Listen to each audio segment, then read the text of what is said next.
Bueno, hola a todos, muy buenas tardes, muchas gracias por acompañarnos en este webinar con Juan Ignacio Piña. Muchas gracias por tu tiempo, Juan Ignacio. Un poco para hacer la introducción, Juan Ignacio fue presidente del Consejo de Defensa del Estado. Eh, También tiene 20 años de experiencia como académico en Derecho Penal y también es parte del estudio BCP Abogados. Y hoy día lo invitamos para que nos comente un poco sobre integridad corporativa. Ahí le puso sin apellidos para enfocar un poco también en todo lo que está pasando en el país y en el mundo. Solamente para poner una regla, eh, abajo pueden dejar sus preguntas en la caja de chats para que sean respondidas después, o también pueden levantar la mano y la pueden hacer las preguntas a vía voz. ¿Ya? Muchas gracias, Juan Ignacio, de nuevo, y te dejo la palabra. Súper. Oye, muchísimas gracias por la invitación. Siempre es una oportunidad súper interesante para mí poder compartir algunas reflexiones con los emprendedores de Endeavor por dos razones. La primera porque siempre me he sentido muy cómodo, la verdad es que siempre lo hemos pasado muy bien y hemos terminado discutiendo cosas interesantes, pero además porque siempre es muy útil poner a prueba estas reflexiones con la gente que tiene, por así decirlo, las patas en el barro o que está en la cancha de verdad, y por lo tanto ahí hay un acervo de experiencia muy rico y que suele aflorar en el marco de la discusión después. Así que la verdad que quiero hacer pocas introducciones. Efectivamente, la invitación a hablar de integridad, eh, a ver, les explico por qué puse por qué le puse este título, ¿ah? Integridad corporativa sin apellido. Primero porque creo que todas las conferencias que se están dando en esta época se llaman algo así como integridad corporativa en tiempos del COVID o todo es en tiempos del COVID. Y a veces perdemos de vista que hay ciertos principios que son trascendentes y que se muestran especialmente en estas épocas, pero que no se configuran o se reconfiguran en estas épocas, sino que por el contrario son aquellos que deberían informar todo nuestro comportamiento. ¿Okay? Entonces, si ustedes quieren, en épocas de crisis como las que estamos, probablemente tengan que lucirse más, pero no tienen que aflorar o aparecer donde no estaban. Y por lo tanto he querido sacar, a pesar de que vamos a entrar un poco en la contingencia, he querido sacar un poco la idea de que este es el recetario de integridad corporativa en tiempos de pandemia, porque no lo es.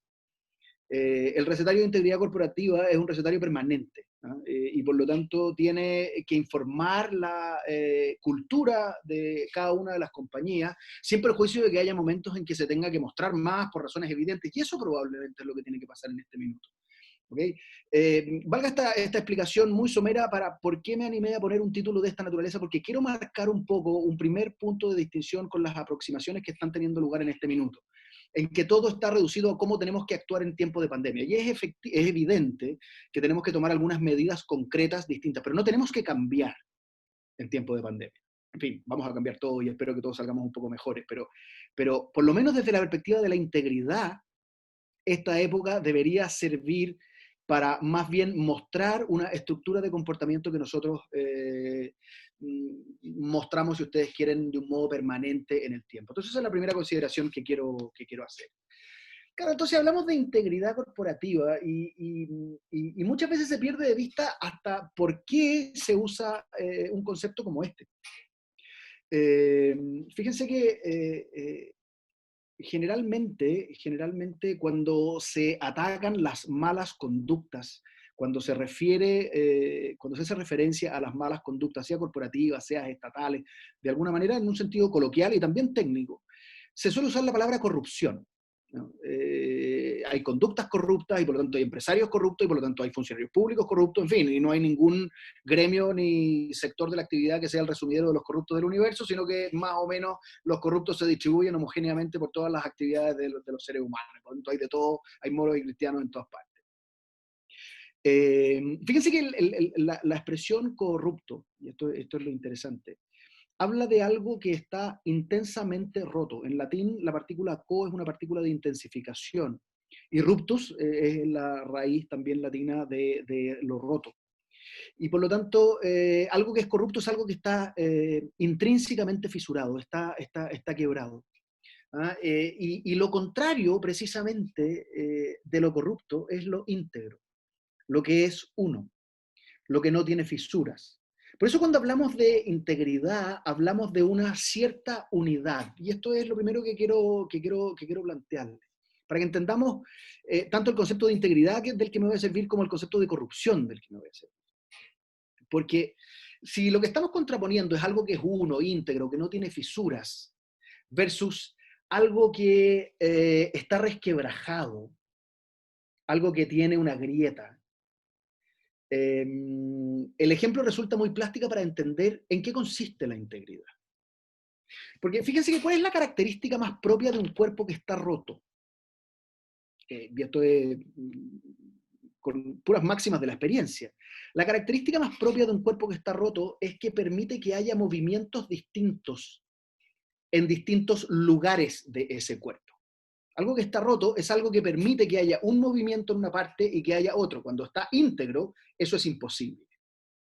Y fíjense que esto que resulta tan plástico es probablemente el corazón de la integridad.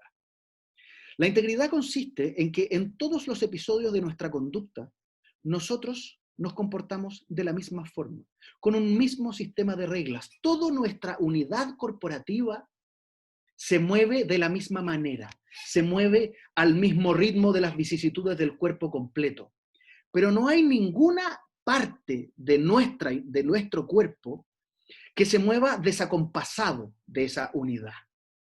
Fíjense que esto es muy interesante porque es lo que permite decir que el concepto mismo de la integridad consiste en ofrecer un trato igual. Después vamos a valorar un poco en qué consiste ese trato igual. Pero ofrecer un trato igual, un mismo sistema de reglas a todos aquellos que interactúan con nosotros, en cualquiera de las dimensiones. ¿Okay? Por lo tanto, nosotros tenemos un mismo sistema de reglas, sin perjuicio de que haya episodios concretos que son distintos. Por ejemplo, en nuestro trato a los proveedores y en nuestro trato a los clientes. El sistema de reglas de conducta es el mismo. Naturalmente, las conductas en concreto son distintas. Unos son clientes y hay que prestarles unos ciertos servicios y hay que cuidarlos, hay que conocerlos, no les puede contar cosas que ustedes ya saben. ¿Okay? Y los proveedores también son unos stakeholders distintos. ¿Okay? Que cumplen una función distinta, con los que nos relacionamos de un modo distinto porque esperamos de ellos prestaciones distintas y ellos esperan de nosotros prestaciones distintas, etcétera, etcétera. Lo mismo con nuestros accionistas, en fin. Todos ellos probablemente son tributarios de conductas distintas, pero de un mismo sistema de reglas. Eso implica, y en eso ese es el corazón mismo de la integridad.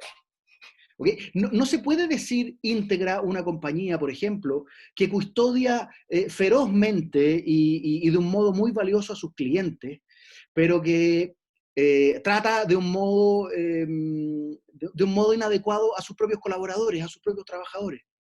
¿Okay? Quiero decir, y quédense con esta imagen porque voy a volver cuando aterricemos un poquito en la contingencia sobre ella. ¿Okay? Naturalmente la relación que yo tengo con mis colaboradores es distinta que la que tengo con mis clientes, eso es evidente. Cumplen funciones distintas, yo respecto de ellos respecto de mí.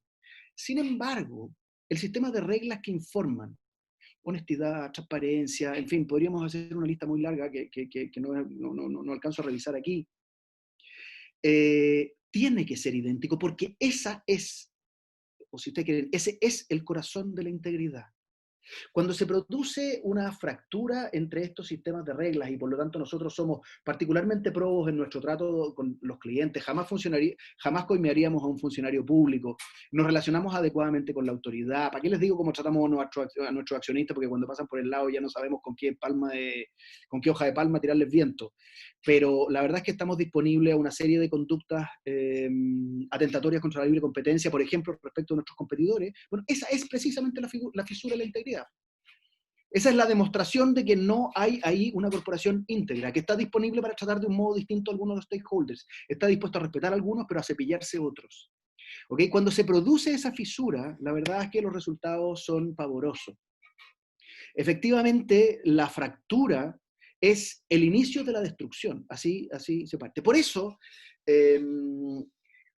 probablemente en tiempos de crisis, como estos, voy a volver sobre esto en unos minutos más, en tiempos de crisis como los que estamos, la integridad es una feroz palanca de sustentabilidad. ¿Okay? Es algo a lo que probablemente nos podemos remitir para no correr el riesgo de desaparecer. Muchísimas compañías hoy día están corriendo el riesgo de desaparecer y no estamos diciendo que esos riesgos sean arbitrarios o se deban a su falta de integridad. La verdad es que estamos con escenarios particularmente adversos, estamos con mercados absolutamente detenidos, vamos a tener unos problemas de crecimiento económico feroces. Eso no cabe ninguna duda. ¿Okay? No se trata de imputarlo a falta de integridad. Lo que sí no se puede perder de vista es que precisamente el énfasis en la integridad puede ser un instrumento, suele serlo, pero en estos casos también, incluso con entornos tan adversos, suele ser un instrumento de sustentabilidad.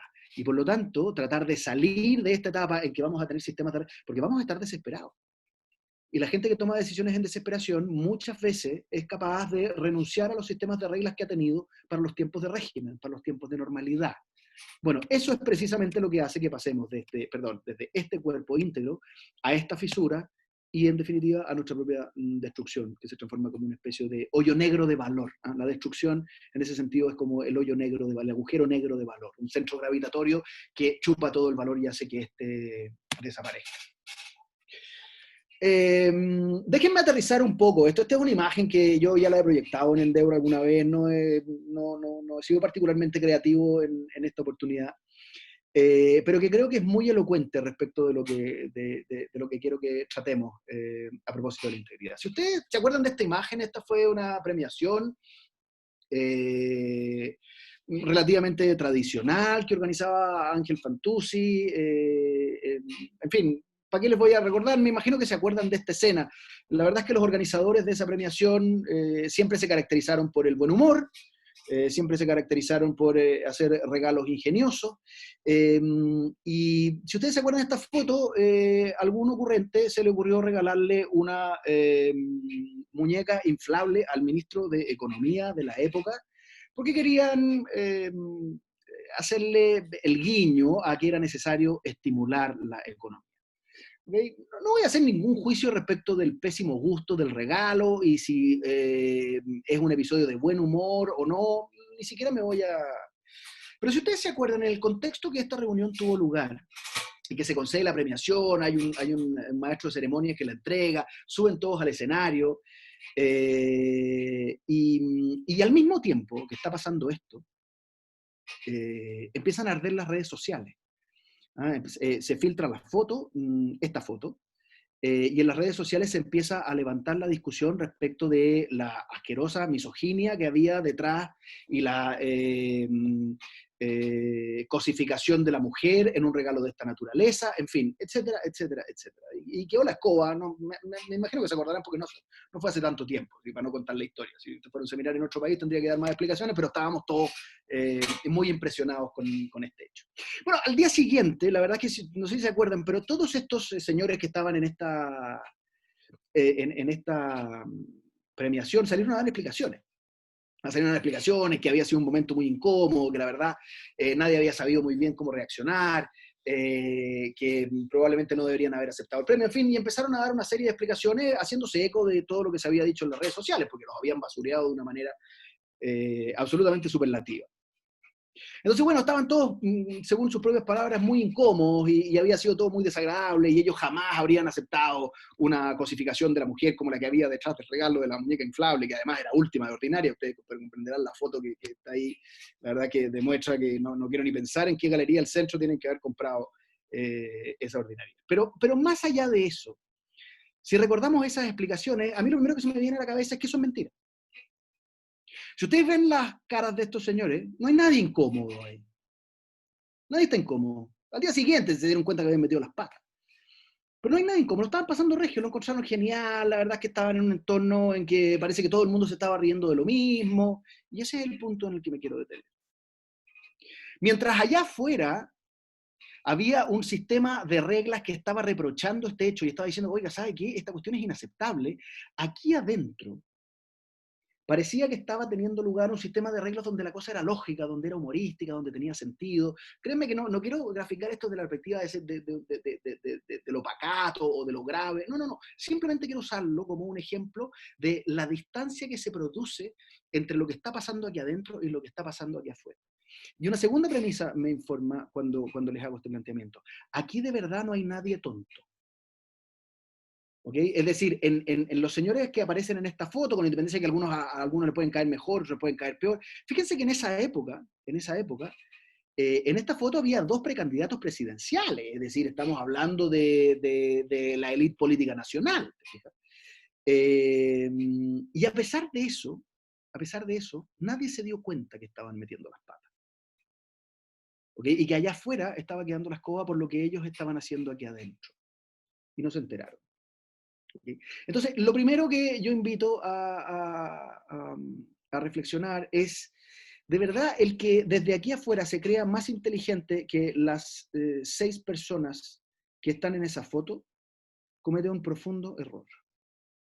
El primer ejercicio para mantenerse en la ribera de la integridad es asumir nuestra propia fragilidad y que cualquiera de nosotros pudo haber estado ahí y que cualquiera de nosotros pudo haber tomado la pésima decisión que tomaron ellos.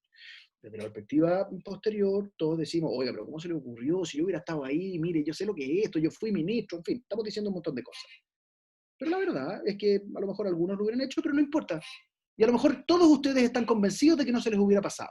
Yo los invito a que reflexionemos desde la perspectiva de que cabría la posibilidad de que no nos hubiéramos enterado nosotros tampoco de lo que iba a pasar después. Esta es otra escena muy similar. Estos son los ejecutivos de una administradora de fondos de pensión que recibieron algunos bonos por su estupendo desempeño y celebraron en un yate en Estados Unidos. ¿Okay?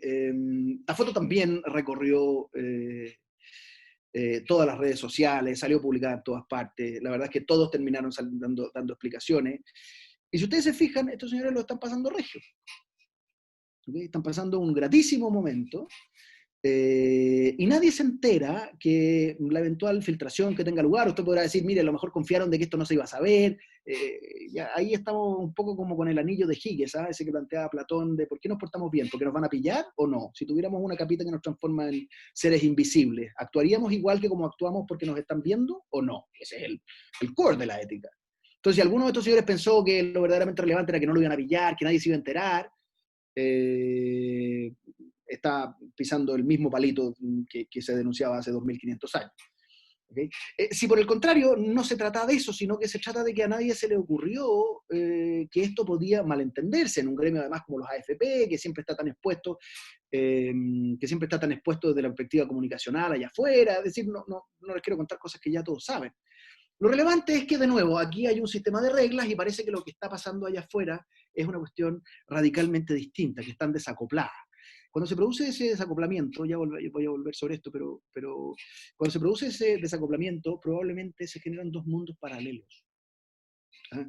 En que uno vive en un mundo donde las cosas se evalúan de un modo distinto a cómo se evalúan en el otro. A mí me tocó, la primera vez que yo di una conferencia como esta, me tocó, y fue una invitación fantástica, que me hizo Endeavor, de hecho. Nos fuimos en un barco maravilloso al sur, con un número brutal de emprendedores, además todos muy interesantes, la verdad que se dieron unas discusiones extraordinarias, comíamos fantásticamente bien, tomábamos extraordinariamente bien, y lo pasamos todos muy bien. Pero yo lo que les decía, fíjense que cuando se generan estos dos mundos, empiezan ellos a consolidarse porque nosotros empezamos a hablar con las mismas personas, con aquellas que comparten los mismos valores, con que tienen las mismas inquietudes, con aquellos que tienen los mismos desafíos profesionales. Díganme que no estoy describiendo Endeavor. ¿Ah? Es decir, un grupo de emprendedores que tienen anhelos comunes, que tienen una manera de enfrentar la vida común, que tienen una manera de enfrentar los riesgos comunes. Entonces es muy común que se produzca una pequeña cofradía entre nosotros, en que nos empezamos a encontrar la razón, nos encontramos cada uno más guapos que el otro, nos empezamos a sentir muy cómodos entre nosotros y parece que ahí donde vivimos es el mundo. Y en realidad eso a lo que conduce es a lo que yo he denominado alguna vez el síndrome de Versalles. Y esto es autoexplicativo, o sea, yo puedo decir 4 cositas, pero ya se imaginan a dónde vienen. O sea, ustedes se acuerdan cuando Luis XIV decidió reconstruir, no reconstruir, pero refaccionar, reparar y ampliar el viejo Palacio de Versalles, y se llevó a toda la corte a vivir a las afueras de París. Se produjo esta separación de los dos mundos.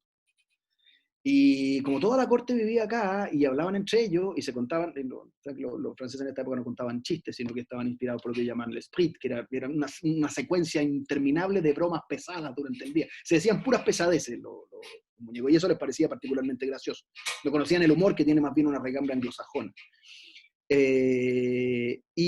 como estaban todo el día entre ellos, de verdad se convencieron de que el mundo empezaba y se acababa en los zapatos que usaba la marquesa no sé cuánto, y el vestido que tenía ese día la duquesa no sé qué, o la última broma que había hecho el marqués de no sé dónde. Y ese era su mundo. ¿Okay? Y todos sabemos qué es lo que pasó y cómo termina la historia. Mientras ese era su mundo y mientras ellos estaban agobiados por esa cotidianidad eh, rutinaria, ¿ah? En que solo se comía, tomaba y conversaba, bueno, en París empezaba a urdirse la revolución más gigantesca de la que hayamos tenido. Bueno, más gigante, no, ¿qué importa? Pero la más señera del siglo XX para Occidente, dejándole la pole position en segundo lugar a la Revolución Rusa. ¿Okay? Pero lo que es muy claro es que la generación de esos dos mundos produjo un efecto súper sencillo y súper conocido. Al nieto le cortaron el pescuezo. Es decir, esta decisión que tomó Luis XIV le costó el cuello a Luis XVI. Precisamente porque esos dos mundos dejaron de comunicarse. Empezaron a regirse por reglas distintas y mientras unos necesitaban comer, los otros estaban preocupándose de cuál era la última broma que alguien había echado. ¿Okay? Este hecho histórico es particularmente señero y es un riesgo del que tenemos que cuidarnos mucho, porque incurrimos en esto está súper estudiado en el behavioral economics a partir de los sesgos cognitivos y la verdad es que podríamos dar una cháchara muy, muy gigantesca y además muy documentada científicamente de por qué pasa esto. Pero en términos muy sencillos, se produce un pequeño sesgo. Esto lo vemos en las redes sociales todo el tiempo. Si al final del día nosotros en las redes sociales también seguimos a la gente que más o menos nos acomoda escuchar. Y eso está demostrado. Y por lo tanto somos un mecanismo de autorreproducción de opiniones propias y nos escuchamos a nosotros ahí mismo. ¿Okay? De vez en cuando aceptamos a un par de sujetos irritantes, pero básicamente para tener un punching ball con quien pelear. Pero en general seguimos a un grupo de sujetos con los que más o menos compartimos valores esenciales y por lo tanto entre nosotros nos vamos autorreproduciendo las afirmaciones, las reglas, los chistes, las bromas, en fin, todo. ¿Okay? Con este riesgo. ¿Okay? Con el riesgo de que perdamos de vista lo que está pasando allá afuera. Y como les digo, Endeavor es una tremenda oportunidad de crecimiento, y además tiene unos rendimientos que de verdad son sorprendentes, y por lo que solo cabe felicitarlo, pero que entraña también este riesgo de que conversemos entre nosotros, de que creamos que nuestra manera de ver el mundo es la manera de ver el mundo. Voy a hablar sobre esto con algunos ejemplos concretos después. Este dibujito está inspirado en el clásico cuento de Hans Christian Andersen, del emperador desnudo. ¿Se acuerdan? Este señor que mandó a que le hicieran un vestido. Y la verdad es que lo estafaron. No les voy a contar la historia porque se la saben. Y lo hicieron creer que estaba vestido cuando en realidad estaba sin ropa. Y además el ingenio del defraudador fue que decirle, mire, solo la gente inteligente ve su ropaje.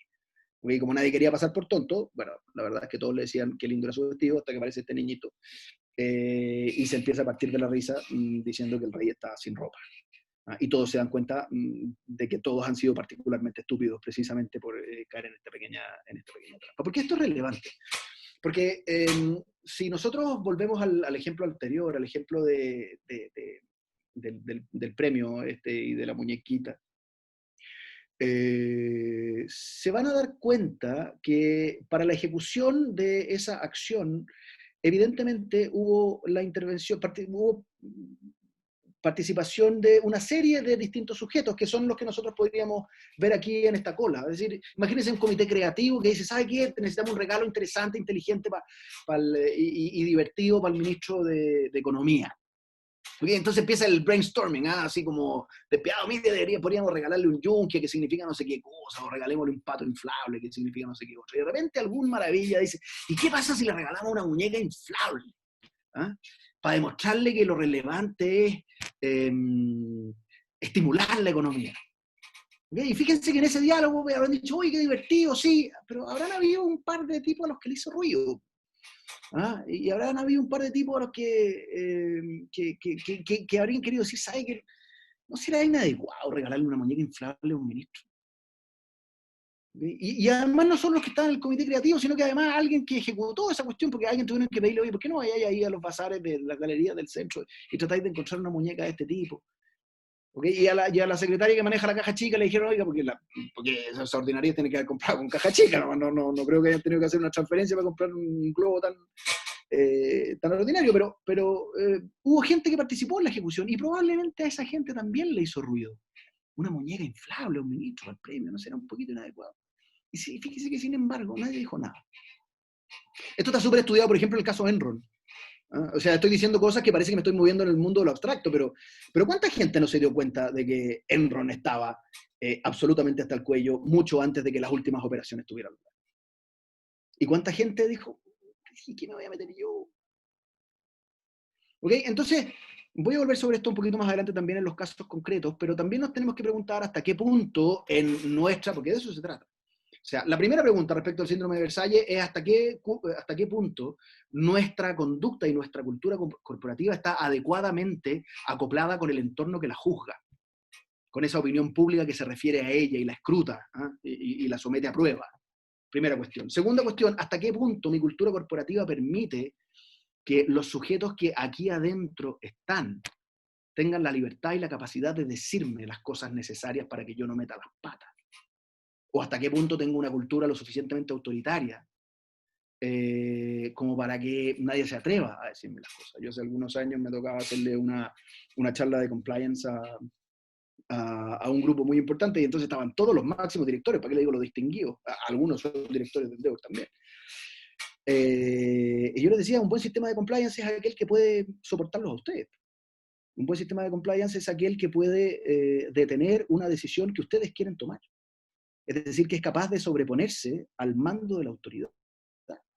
¿Okay? Para eso hay una serie de técnicas, y no puedo hablar de eso ahora, pero lo que quiero decir es que hasta qué punto en nuestra cultura de integridad tenemos la suficiente transparencia y la fluidez de la comunicación para que los estamentos nos hagan ver dónde podemos meter las patas. Cuando hablemos del ejemplo del caso de Ray Dalio, vamos a hablar de esto. Ok, pero si ustedes se fijan, hemos hablado todavía de cosas un poco generales. Voy a hacer una pregunta ahora. Andrés, ¿cuánto tiempo tengo? En total 1 hora. Ok, vale. ¿Ya? Para dejar tiempo para dejar tiempo a las preguntas, pero Sí, prefería claro. hablar.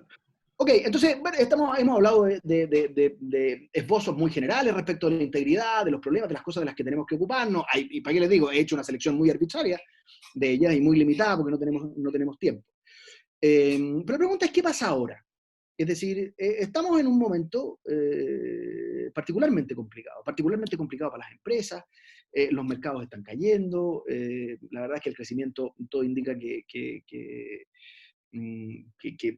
va a caer estrepitosamente. ¿Para qué les digo los problemas laborales que tenemos y el desempleo que no solamente que se está incubando, sino el que ya estamos viendo? Hay sectores de la actividad que nadie sabe cómo se van a volver a parar, etcétera, etcétera, etcétera. O sea, como alguien decía, quebró Liguria, ¿eh? O sea, ya como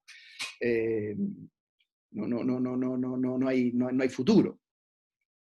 Y efectivamente, entonces estamos en un momento particularmente crítico. Ya cuando hablé del título, les dije cuál es mi primera aproximación a esto. Mi primera aproximación a esto es que no es un tiempo en que tengamos que actuar distinto, ¿okay? Sino que tenemos que actuar como deberíamos haber actuado siempre. La pregunta es si antes actuábamos como estamos actuando ahora o no. ¿Okay?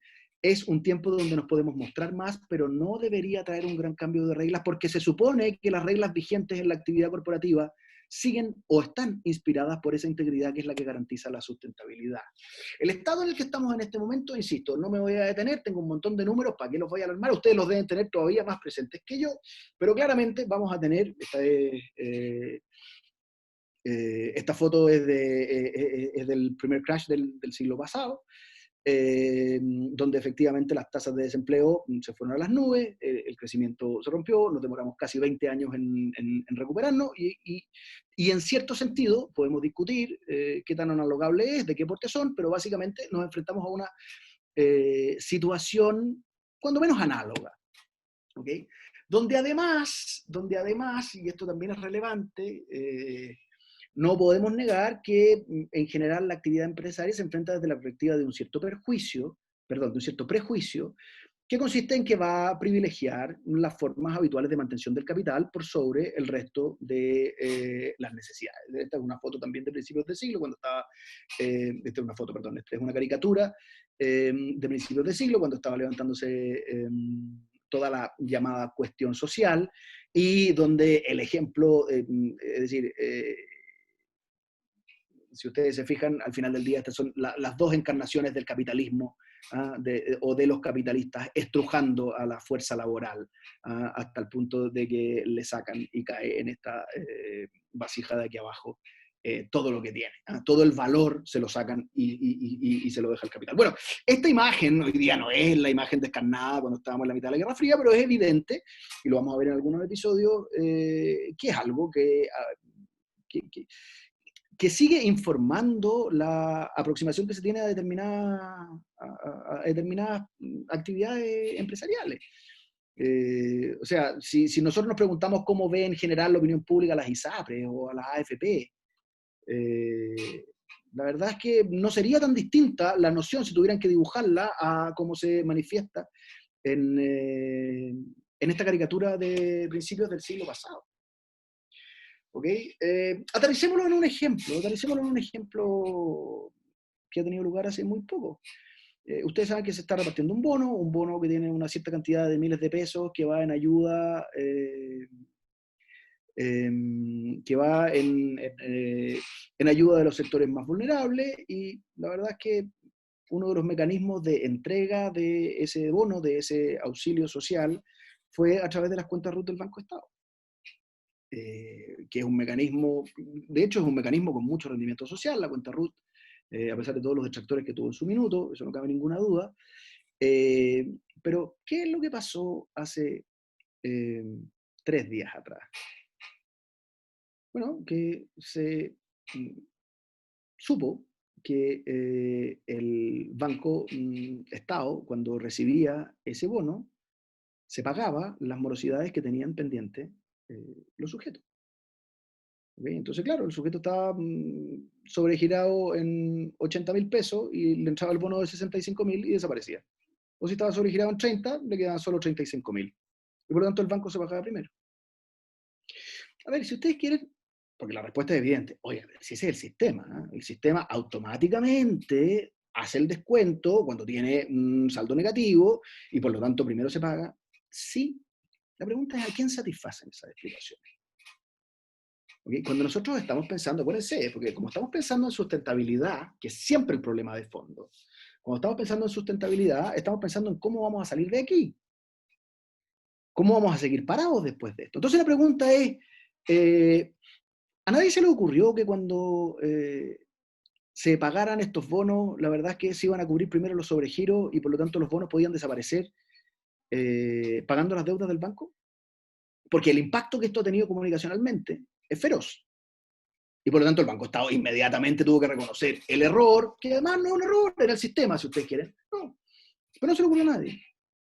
Y tuvo que salir inmediatamente con unos costos altísimos, en fin, y además con unos series de detractores que le van a pasar esta cuenta durante muchos años, porque parece que privilegió sus propios intereses antes que aquellos que son efectivamente los vulnerables y que tenían que recibir este bono.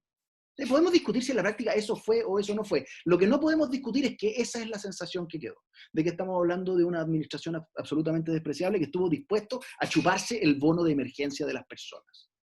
¿Ok? Bueno, esa sensación es evidentemente un tremendo riesgo de sustentabilidad. ¿Ok? El Banco Estado tiene unas características particulares que probablemente lo hacen un poquito más indemne a esos riesgos. ¿Ok? Pero si esta fuera una empresa privada, ¿para qué les digo? Lo que estaría pasando allá afuera. Y no se enteró nadie. De nuevo, un sistema de reglas. ¿Cómo nadie dijo, oye, pero paremos? Porque además, fíjense que es apretar un botón, ¿no? O sea, tampoco nadie venga con complejidades técnicas, oye, es que no podríamos hacer una cuestión distinta. No, esta cuestión es apretar un botón. Así como hubo que apretar un botón, porque no hubo que hacer mucho más, hubo que apretar un botón para que las líneas de crédito se pagaran automáticamente, no hubo que hacer grandes esfuerzos de software, no, era un botón, esto también era un botón.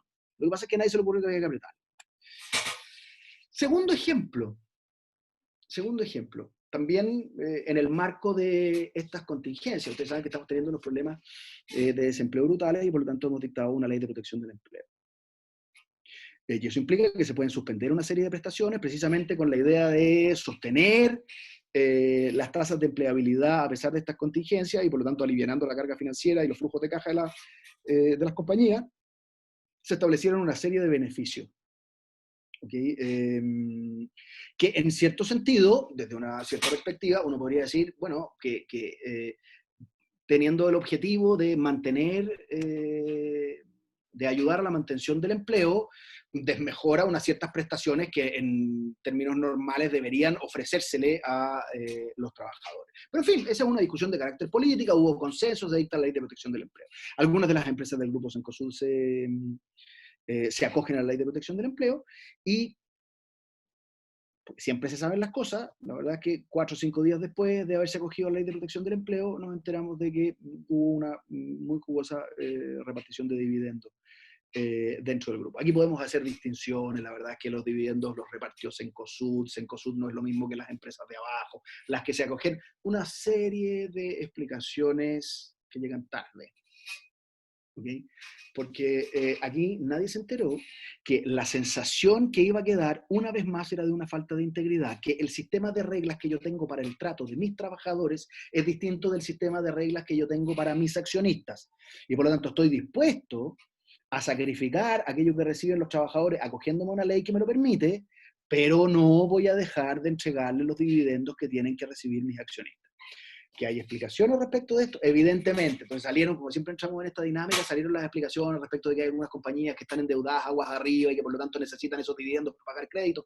Vale, sí, una serie de explicaciones. ¿Se podría haber evitado? Por supuesto que se podría haber evitado.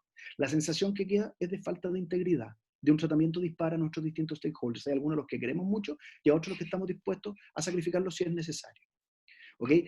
Esta alerta, si ustedes se fijan, esto es un pequeño episodio en el mundo de la pandemia, pero el principio que hay detrás es ese principio permanente de integridad que yo les decía al principio, esa integridad sin apellido. ¿Okay? Voy a apurar un poco el tranco porque me estoy alargando y lo importante es a ver si conseguimos conversar un poco después. Como les digo, el principal riesgo que tienen las compañías, y especialmente en esta época, pero es un riesgo permanente, es la sustentabilidad, es decir, cómo mantenernos vigentes y mantenernos vivos. Fíjense que el promedio de vida de las empresas listadas en Estados Unidos es menor que la vida laboral de sus empleados. El promedio de vida en otros términos, las empresas duran menos que la vida laboral de sus empleados en promedio. Y no solamente eso, el 80% de las empresas que se constituyen hoy día en Estados Unidos, el 80% que se constituyen hoy van a haber desaparecido en 3 años. Y no por la obsolescencia, en fin, no se trata de eso. No, es una estadística relativamente permanente. O sea, el problema de la sustentabilidad es un problema feroz del que tenemos que hacernos cargo y por eso les decía que una de las maneras de tratar de resolverlo tiene que ver con el rol que juega la integridad. Hay algunos estudios muy, muy interesantes que han tratado de hacer analogía entre la sustentabilidad corporativa y el sistema inmunológico del ser humano. No voy a tener tiempo para alargarme en eso, pero que resulta muy interesante, porque fíjense que lo único que verdaderamente ha perdurado es la vida. Y la vida lo ha hecho a partir de una serie de mecanismos para defenderse o acoplarse con el entorno. ¿Okay? Esto, ¿para qué les digo? Hoy día suena un poquito de mal gusto que yo ponga esta foto en la situación en la que estamos, pero habitualmente la usaba sin que estuviéramos en contexto pandémico. ¿Okay? Insisto, no puedo, no voy a alcanzar el tiempo, pero fíjense que estas son las características que tiene el sistema inmunológico y que son súper aterrizables a la vida corporativa y específicamente a la integridad corporativa, la redundancia entre los distintos organismos que tiene que tener. Nosotros tenemos células que nos sobran y por lo tanto también es necesario que las compañías haya una pequeña cantidad de grasa para que nos cuide del frío, a pesar de que parezca en tiempos de calor un poquito ineficiente. en la diversidad respecto de aquellos sujetos que tenemos aquí adentro, que nos permitan no solamente una mitosis celular permanente, sino que por el contrario una cierta complementariedad funcional. Alguien que toque la campana y que diga, oiga, ¿sabe qué? A lo mejor estamos metiendo las patas. Eso se define a partir de diversidad. La capacidad de adaptación por una parte, la prudencia en la toma de decisiones, es decir, la anticipación de las consecuencias. Ese es el eje fundamental en la aproximación de la integridad. No se trata solo de principialismo, ¿okay? Sino que se trata también de previsión de consecuencias, y es precisamente lo que hemos visto que nos ha faltado. La traducción de Bernes es un poquito difícil, yo la suelo traducir como incardinación, la manera de incardinarse de la compañía en la vida de la sociedad. En fin, etcétera. No puedo hablar de esto, lo único que quiero dejarles planteado es que, y probablemente lo podemos conversar en otra oportunidad, esta mantención de los estándares de integridad acoplados internamente funciona exactamente como el sistema inmunológico, tiene las mismas características que el sistema inmunológico. Y por lo tanto, toda la energía que nosotros gastemos en esto es energía bien invertida. En fin, a lo mejor después alcanzamos a volver. Pongamos algunos ejemplos que esto siempre es tan inspiring. Fíjense que este es el promedio de las rentas familiares en dólares hasta el año 2011 y que grafica la crisis del año 2008. ¿Okay? Y como pueden ver, la caída en esos ingresos familiares fue absolutamente brutal. Aquí vamos a hablar de la crisis del 2008, es recontra conocida y está recontra estudiada. ¿Okay? Fíjense que, claro, esto es parecido a lo que nos está pasando ahora, de alguna manera, y hay un caso que a mí siempre me encanta, que es el caso de Barry Windmiller, que es una empresa del Midwest norteamericano, una empresa productiva, es una factory en el sentido más puro y duro, que efectivamente en la crisis del 2008 se vio tan golpeada como toda la industria norteamericana y se encontró con un 30% de reducción de sus órdenes de compra, que naturalmente era mucho mayor que el margen de utilidad que tenía, y por lo tanto se transformó de un minuto a otro en una empresa que con su estructura de costos no era sustentable.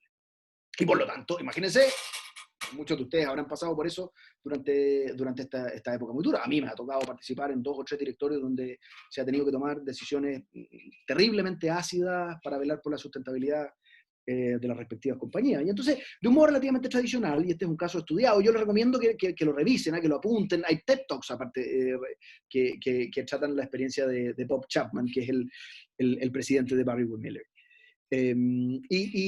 Bueno, y naturalmente llega, el CEO se enfrenta a su directorio y el directorio responde by the book y dice, ¿sabe que tenemos que abaratar costos? Y por lo tanto vamos a reducir, nuestro presupuesto lo vamos a bajar, hay una serie de inversiones que no vamos a hacer, pero además tenemos que recortar personal.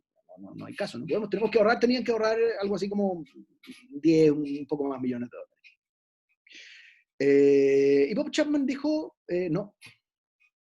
Naturalmente vamos a rebajar nuestro plan de inversiones, se va a reducir todo lo que tiene que ver con innovación, en fin, hizo todos los recortes que razonablemente podía, pero dijo, cuando en mi casa hay problemas, yo no echo a mis hijos. ¿Okay? Puede sonar mucho más paternalista con este fraseo, pero no tenía nada de paternalista y se van a dar cuenta por qué. Y entonces lo que hizo Chapman es juntar a toda la compañía y él como CEO les dijo, miren señores, aparte de unas reducciones de las remuneraciones que nos van a afectar a todos, haciendo distinciones entre quienes ganamos más y quienes ganan menos, lo primero que vamos a hacer es que todos en esta compañía se van a tener que tomar 4 semanas de vacaciones no pagadas. ¿Ok? Por lo tanto, y este es como el eje de la cuestión, usted distribúyalas, que no sean todas juntas, pero usted durante este año va a tener 4 vacaciones no pagadas. Por lo tanto, si ustedes se fijan, claro, no va a trabajar un mes, pero además va a tener una reducción de su ingreso en un doceavo de reducción de su ingreso, se va a recortar. ¿Cuál es el principio que hay detrás? El principio que hay detrás es que nosotros no vamos a dejar nadie atrás, y es mejor que todos suframos un poquito antes que unos pocos sufran el todo. Ese es el principio que había detrás de la propuesta de Bob Chapman. Lo que es maravilloso en esta historia, por eso yo les recomiendo que la revisen, es que como dentro de las compañías del grupo, naturalmente había gente que tenía una mayor capacidad de resistencia de eventos de este tipo que otra, se empezó a producir entre ellos y sin la propia organización, sin que interviniera la organización corporativa, un trueque de semanas. Y por lo tanto, aquellos sujetos que tenían más capacidad de resistir y podían resistir 5 semanas, 6 semanas o 7 semanas sin trabajar, las trocaban con aquellos que no tenían esa capacidad. Y por lo tanto, los que se veían más afectados por esta medida eran subsidiados de una cierta manera por aquellos que tenían esa capacidad. Esta relación solidaria que se produce dentro de una compañía solo emana de la confianza de una compañía que es capaz de demostrar que no va a dejar a nadie votado. ¿Ok?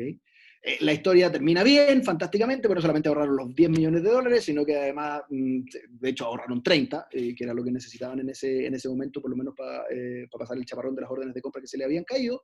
Pero además, Barry Windmiller se transformó en una especie de epítome del buen CEO. ¿Okay? Fíjense que lo que había atrás era un principio de integridad. No sé si me está escuchando mal, estoy escuchando con un poco de retorno. Bien. Otro ejemplo, este ejemplo también me encanta, este es Ray Dalio. Ray Dalio es el presidente, CEO, fundador de Bridgewater Associates, que es un hedge fund gordo. Este señor pesa 18 billion. Esas cosas que pasan en Estados Unidos, que hay unos sujetos que pesan un poquito. Este señor pesa 18 billion, es el fundador de este hedge fund. Y tiene varias obsesiones. Una de sus obsesiones en el trabajo corporativo es la verdad. En otros términos, cómo hacer que la verdad aflore, cómo estar seguro de que la verdad es lo que está arriba de la mesa. Para eso, nosotros tenemos una serie de perspectivas. Ustedes saben que la verdad se construye a partir de las visiones de distintas perspectivas y sobre esa base llegamos a la conclusión de qué es lo que está pasando. ¿Cómo hacemos para que todos aquellos que tienen una visión particular nos transmitan adecuadamente esa verdad? Y no la oculten por alguna razón. Por eso vuelvo al caso Enron, y no solamente al caso Enron, a muchos otros, donde hay gente que se dio cuenta, pero que prefirió cuidarse un poquito, no denunciar cosas, no contar otras, etcétera, etcétera, etcétera. Esta obsesión es muy interesante, es un desafío brutal. Esta foto está tomada de una conferencia que hace Ray Dalio, donde lo que hace para demostrar cómo le resulta de la compañía, aparte de todas esas cosas, obviamente esto es muy sofisticado, yo lo estoy contando muy en sencillo, tiene logaritmos que permiten analizar el porcentaje de veracidad que se le puede asignar a determinadas asignaciones según el proceso en que tienen lugar. Esto es fantástico, pero más allá de la cuestión sofisticada, en esta conferencia él proyecta un mail, que le manda un colaborador de tercera o cuarta línea, había estado en una reunión un día en la mañana, había llegado él, presidente, CEO, fundador, el corazón de Bridgewater Associates, además con una línea gerencial y un par de ejecutivos y otros por ahí debajo. Y cuenta en esta conferencia que esto pasa a las 9 de la mañana y a las 11 de la mañana, 11 y media, le llega un mail de uno de los colaboradores, como les digo, de tercera línea, y el mail era del tenor de algo así como: Ray, qué mal estuviste hoy día en la mañana. Con todo lo que hemos trabajado, con todo lo que nosotros habíamos generado, insumos, presentaciones, etcétera, etcétera, y era evidente que no te habías leído lo que te habíamos mandado. ¿Te fijas? Entonces me pareció importante que tú lo supieras. ¿Okay? A Mr. 18 Billion. ¿Okay? Fíjense lo que hay detrás de eso. Y esa es una pregunta que nosotros deberíamos hacernos siempre dentro de nuestra propia cultura corporativa. ¿He generado una cultura de confianza que permita que una cosa de este tipo pase? Porque a eso deberíamos aspirar. Sobre todo aquellos que son los decision makers, es decir, la gente que tiene que cortar el queque y tomar decisiones, ojalá estuviera siempre rodeada de la gente necesaria para decirle: oiga, ¿no será un error ir a comprar la muñequita? ¿Okay? ¿Hasta qué punto nosotros estamos fomentando en nuestra cultura de integridad esa transparencia y veracidad y fluidez de las opiniones sin que hayan unos determinados obstáculos? Tercera cuestión. Este a mí me encanta, aquí sí que lo termina. Esta es una foto del incendio de la planta de Inabe de Toyota. El año 2017 se incendió esta planta fabrica 200.000 autos al año. ¿Okay? Y lo espectacular de eso, ustedes saben que, imagínense, se quemó la planta entera, ¿no? Es decir, no se salvó nada de aquí, salvo creo que dos sectores donde se hacían, qué sé yo, embriagues y alguna otra cosa se salvaron, todo lo demás se destruyó. y tenía unos pedidos brutales. Esto también es un caso de estudio. Es muy japonés, por cierto. ¿Okay? Tenía unas órdenes que naturalmente después de este incendio parecían imposibles de cumplir. Voy a contar el final de la historia porque se me acabó el tiempo, pero ¿saben cuántos días se demoró Toyota en conseguir poder cumplirle a sus clientes las órdenes de compra que tenía sobre la base de la cooperación de sus propias otras fábricas, la cooperación de sus proveedores, que ese fue el principal eje sobre el que se sostuvo este cumplimiento? Se demoró 5 días. Este es un caso estudiado. 5 días en estar en condiciones de seguir con la producción hasta alcanzar los 200.000 autos al año que tenía comprometidos. 5 días. ¿Eso cómo se hace? Efectivamente, a través del compromiso que se consigue en el trato con sus colaboradores, con sus proveedores, con sus clientes, respecto a los cuales hay un uno y único sistema de reglas. ¿Veis? Mientras nos mantenemos en esa línea, insisto, somos capaces de ser sustentables incluso en los momentos en que creemos que no queda más que bajar los brazos y dejarnos caer. Eso es lo que pasa hoy día, ese es el episodio en el que estamos. Insisto, ¿cómo nos tenemos que portar hoy día? Como nos deberíamos haber portado siempre, no de un modo distinto, no de un modo mejor, aunque ahora se note más. ¿Okay? En fin, eso era lo que tenía para someter a consideración hoy día. Perfecto, Juan Ignacio. Oye, muchas gracias por la presentación, estuvo muy, muy buena.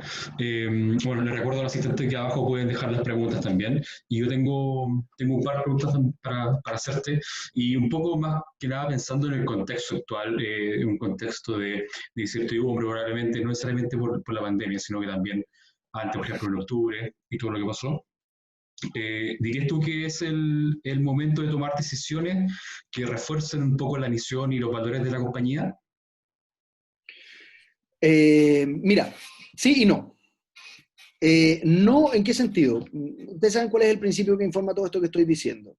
En general, nosotros deberíamos haber contado, no importa si no lo hayamos hecho, no importa, puede ser una reflexión prospectiva y de futuro, pero en principio, nosotros deberíamos habernos conducido con las mismas reglas antes del estallido, antes de la pandemia, en fin, con las que vamos a comportarnos ahora. Esa es la primera premisa. En fin, a veces cae la luz cegadora y a Saulo de Tarso lo botan del caballo y se convierte después de eso. A lo mejor esta es una oportunidad de conversión también. Pero más allá de eso, primera regla, primera consideración, este sistema de reglas está vigente y debería estar vigente hacia atrás y por lo tanto también hacia adelante. Segundo, efectivamente estos son los momentos en que uno se pregunta quién es. Y que la conversación, no una conversación, porque no es trivial y de hecho en general no lo tomamos tan en serio, pero gastamos tantas horas en determinar cuál era nuestra visión y cuál era nuestra misión y por lo tanto cuáles eran las obligaciones y aspiraciones que surgían de ella. Este es un momento de reflexión para ver si de verdad esas eran las correctas, que nos parecían muy razonables en tiempos de normalidad y que a lo mejor ahora tienen que revisarse profundamente. Hay una regla que también es más bien humana. A mí siempre me lo enseñaba mi abuelo. Mi abuelo siempre me decía, mire, usted no tiene que tomar decisiones ni con pena, ni con susto, ni con rabia. ¿Okay? Y estamos en un momento en que probablemente tenemos una mezcla de todas esas sensaciones. Es decir, si nosotros tomamos desde el estallido en adelante, incorporando ahora la incertidumbre que tenemos en el COVID, estamos en un momento que es muy poco propicio para tomar decisiones. A pesar de eso, no queda otra.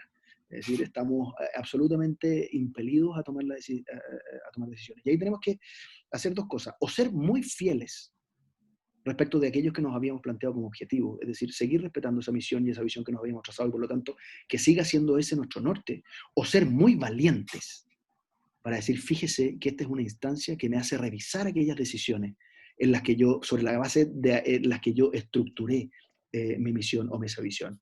Los dos son caminos perfectamente correctos.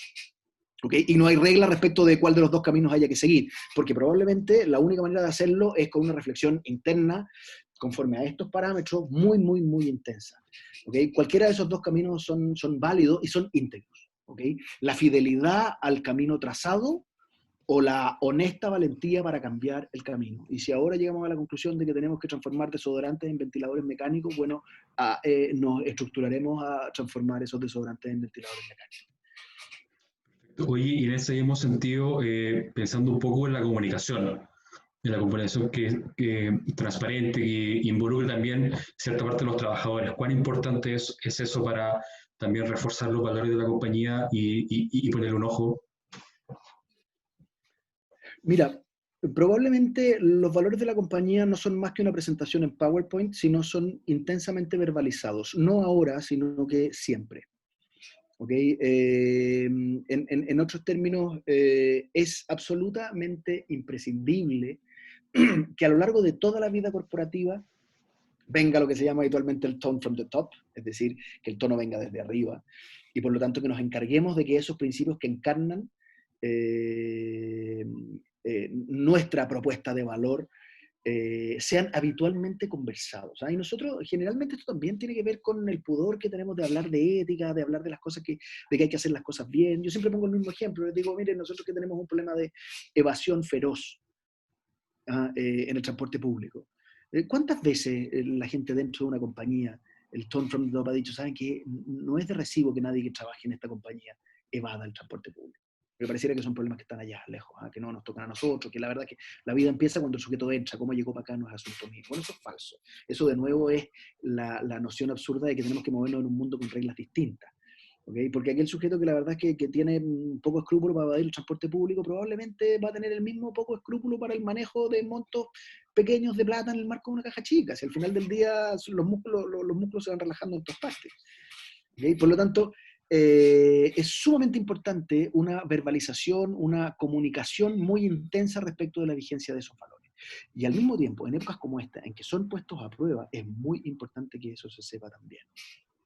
Y probablemente uno de los grandes desafíos que tienen las compañías es demostrar el sacrificio que están haciendo para mantenerse vivas. Y eso tiene que ser muy transparente dentro de sus colaboradores también. ¿Okay? Desde esa perspectiva. Y por eso fíjate que por eso el ejemplo que yo ponía de Cencosud es tan corrupto, en el sentido que aquí hemos dicho.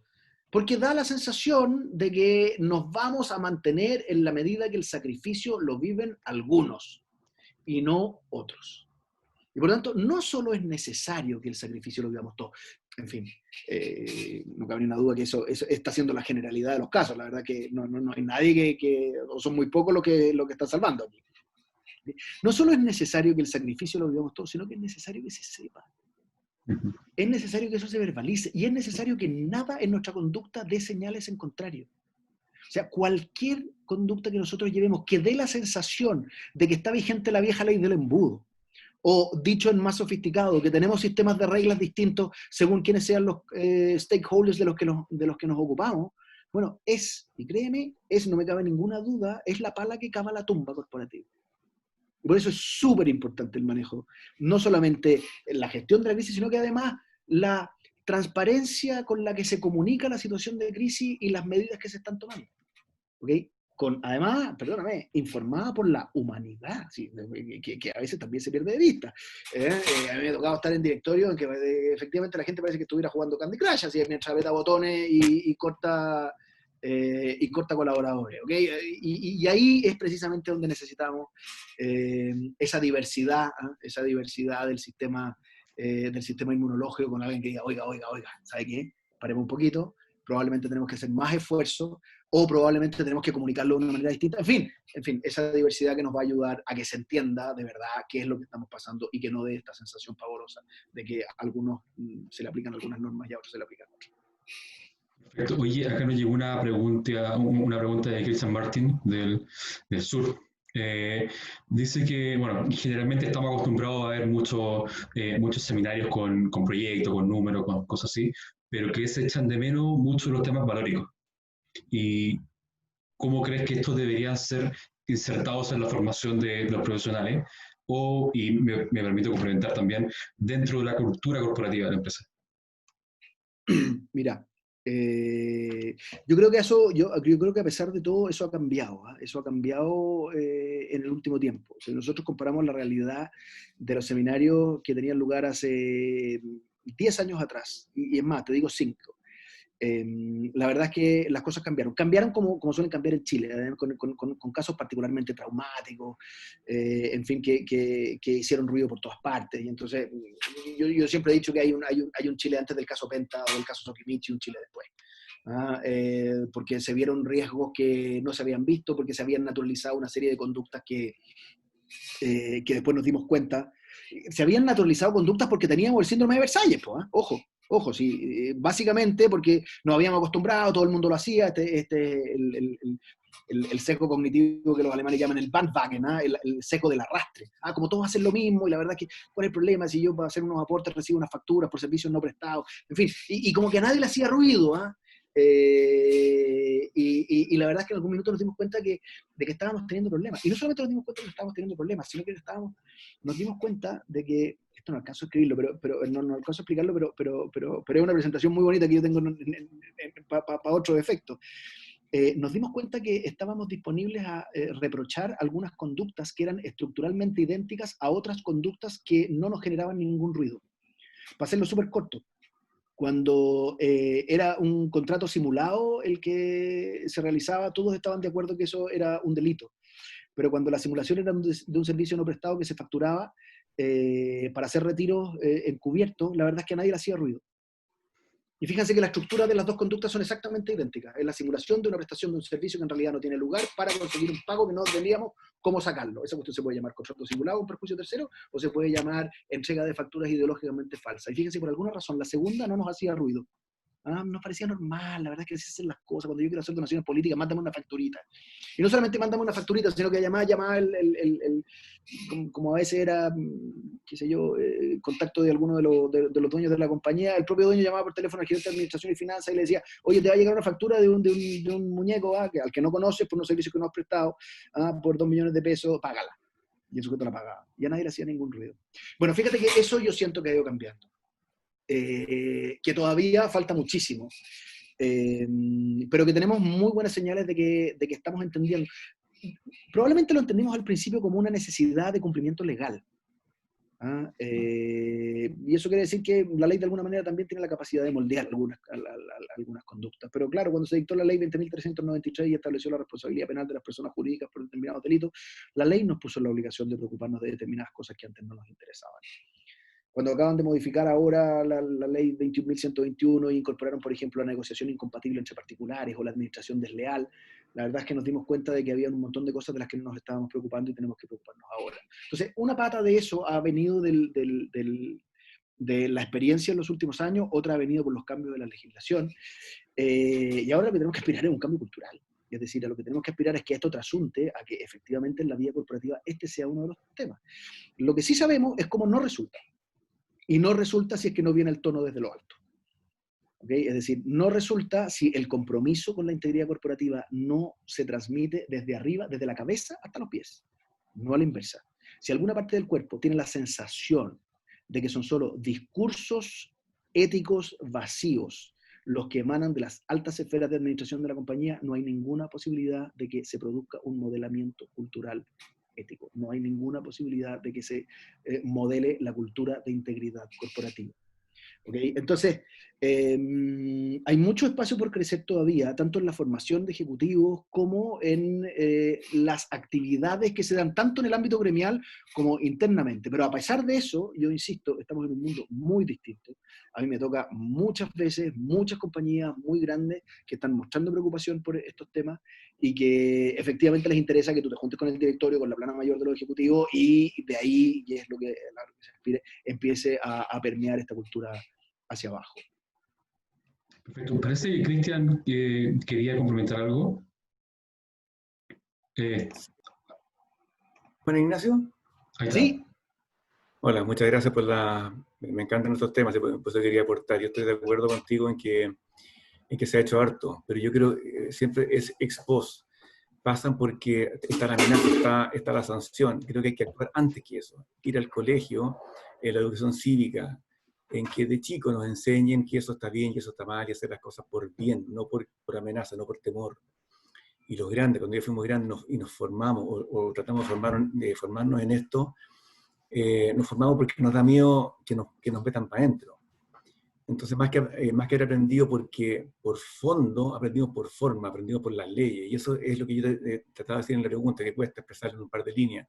Pero ¿cómo hacemos llegar esto a la base educacional, al niño que de chico se le aprenda lo que es bueno y lo que es malo? Al profesional en las conductas éticas. El ramo de ética debiera estar en la malla curricular. Debiera, eso hoy día en esta sociedad tiene que estar presente y no la veo. Entonces, estos foros que tú haces o estas invitaciones las agradezco y ojalá fueran mucho más masivas y fueran seminarios muy seguidos en este país que tanta falta nos hace la formación de valores. Yo la echo de menos. Yo, fíjate que estoy súper de acuerdo contigo, Cristian, ¿ah? Súper de acuerdo. Y fíjate que el fenómeno, yo creo que históricamente, esto es súper interesante y daría lugar para una conversa mucho más larga, pero yo creo que el fenómeno histórico tiene que ver un poco con un malentendido en el que nosotros nos hemos formado, diría yo, desde hace muchísimos años. ¿Ah? Sobre todo cuando se dio, claro, la disyuntiva entre los dos imago mundi, entre el centralismo planificado rojo, ¿ah? y el liberalismo a ultranza que aseguraba crecimiento económico, etcétera, etcétera. Y nos movimos en unos polos binarios que la verdad es que no son los correctos.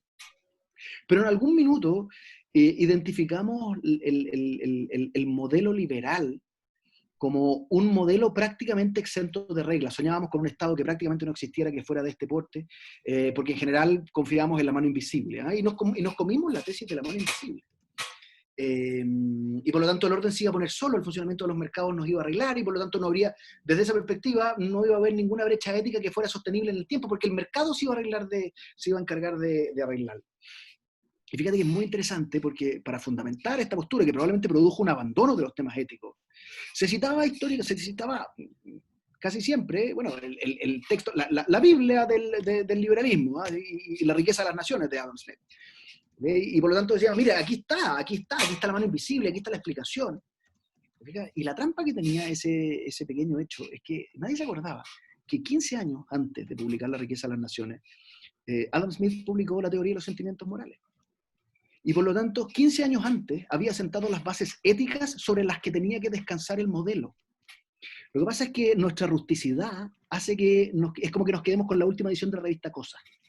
¿Ah? Y a partir de eso construimos el mundo. Y se nos olvida el Quijote, ¿ah? Se nos olvida la Eneida, se nos olvida la Odisea, qué sé yo, en fin, lo que toque, Heródoto.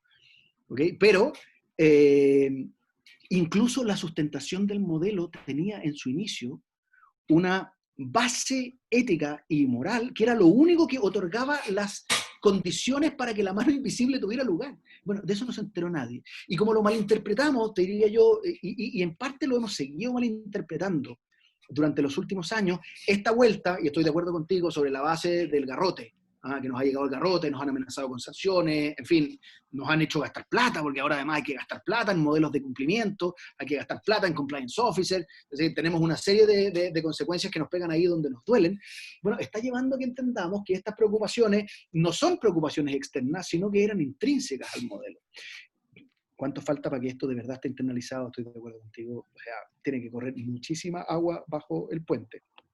¿Okay? Yo, como soy un optimista empedernido, tengo la sensación de que esos pasos ya empezamos a transitarlos. Estas instancias son una demostración y claro, es imprescindible que proliferen, que sean masivas y que este sea un tema, insisto, y en esto soy siempre majadero, porque cuando me preguntan muchas veces en el ámbito de la gestión corporativa, ¿cómo hacemos para que mi modelo de cumplimiento sea eficaz? Habla de él. Habla de las conductas correctas, habla de lo que está bien y de lo que está mal. Dejemos ese pudor pacato y pelotudo, perdón el francés, de que hay ciertos ámbitos en que no nos corresponde meternos. Evidentemente no nos corresponde meternos en la intimidad de las personas, pero las conductas que inciden en los que trabajamos aquí no forman parte de la intimidad. Y por lo tanto la corrección de esas conductas no forman parte de su intimidad, forman parte de nuestra propia operación. Y por lo tanto hay que hablar de ellas, hay que exigirlas y hay que mostrarlas.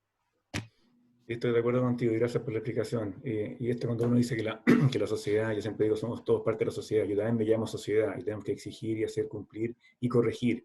A veces corregir al del lado y no estoy de acuerdo contigo, esto no nos hace bien, cambia. Todos somos educadores, al lado, para arriba y para abajo.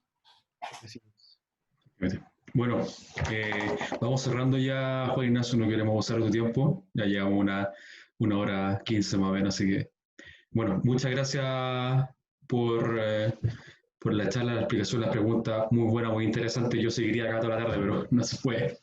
Oye, así que, bueno, muchas gracias también a los que nos acompañaron, a los asistentes.